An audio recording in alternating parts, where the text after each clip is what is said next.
Well, joining us now from Washington, D.C. is Arsalan Iftikhar, Senior Editor of the Islamic Monthly magazine. Always good to have you with us on Al Jazeera.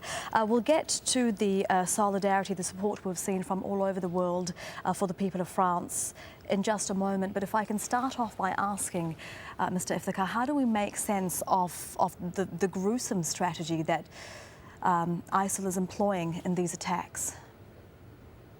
Well, Elizabeth, I think that you can never make sense of any act of terrorism or mass murder that occurs anywhere around the world, whether it's Paris, like we saw yesterday, or Beirut, Lebanon, like we saw 2 days before that, or Baghdad, Iraq, where we saw 19 people killed at a funeral. And all three acts were committed by ISIS. And I think that's important to keep in mind is that, although our prayers are with the people of Paris, France, so too are they with the people of Beirut, Lebanon, and the people of Baghdad, Iraq. And it's important to keep in mind that people of all backgrounds died in Paris. There were Christians that were killed, Jewish people that were killed, there were Muslims who were killed. There was a famous French soccer player, Lassana Diarra, who was actually playing at the stadium where the bomb went off, whose cousin had died in the attacks. And so this was a crime against humanity. This was an irreligious act of mass murder, and it's something that people of conscience from all different religious, ethnic, and national backgrounds need to mobilize against.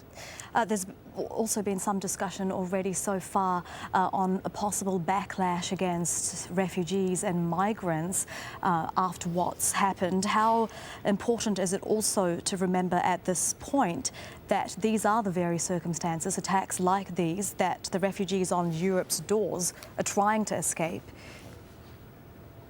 Yeah, exactly, Elizabeth. The reason that, we're seeing the greatest refugee influx since World War II is because they're exactly escaping the same mayhem and carnage from ISIS. And so it's important, for European countries not to blame immigrants for these acts of a fringe minority. We're starting to see, far-right political groups in France, like Marine Le Pen's Front National, who are already saying political slogans like immigrant today, a terrorist tomorrow. And so again, these are crimes against humanity that, are not consistent with any teaching of any religious faith, and it's important to not place any sort of collective guilt on anybody for these acts of terrorism.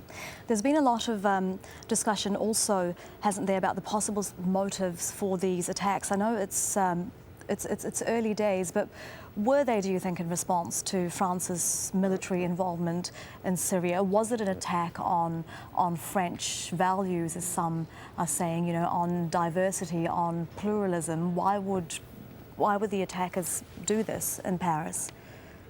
It's absolutely irrelevant as to what the motives were. This is absolutely an unconscionable act that cannot be justified by any civilized living human being today. And I think that's what's important to keep in mind, is that this was an attack on humanity. This was, the diversity of the victims, both in Paris and in Beirut and in Baghdad, showed that these criminals, these thugs, these animals that are known as ISIS are not discriminate at all in terms of who they are targeting. They're nihilists. Their religion is nihilism, and that's something important to keep in mind as well. So the motives are irrelevant. This is something that is murder, plain and simple, and must be condemned by any civilized living human being. Arsalan Iftikhar, Senior Editor of Islamic Monthly magazine, joining us from Washington, D.C. there. Thank you, as always, for your time. We appreciate it. Thanks.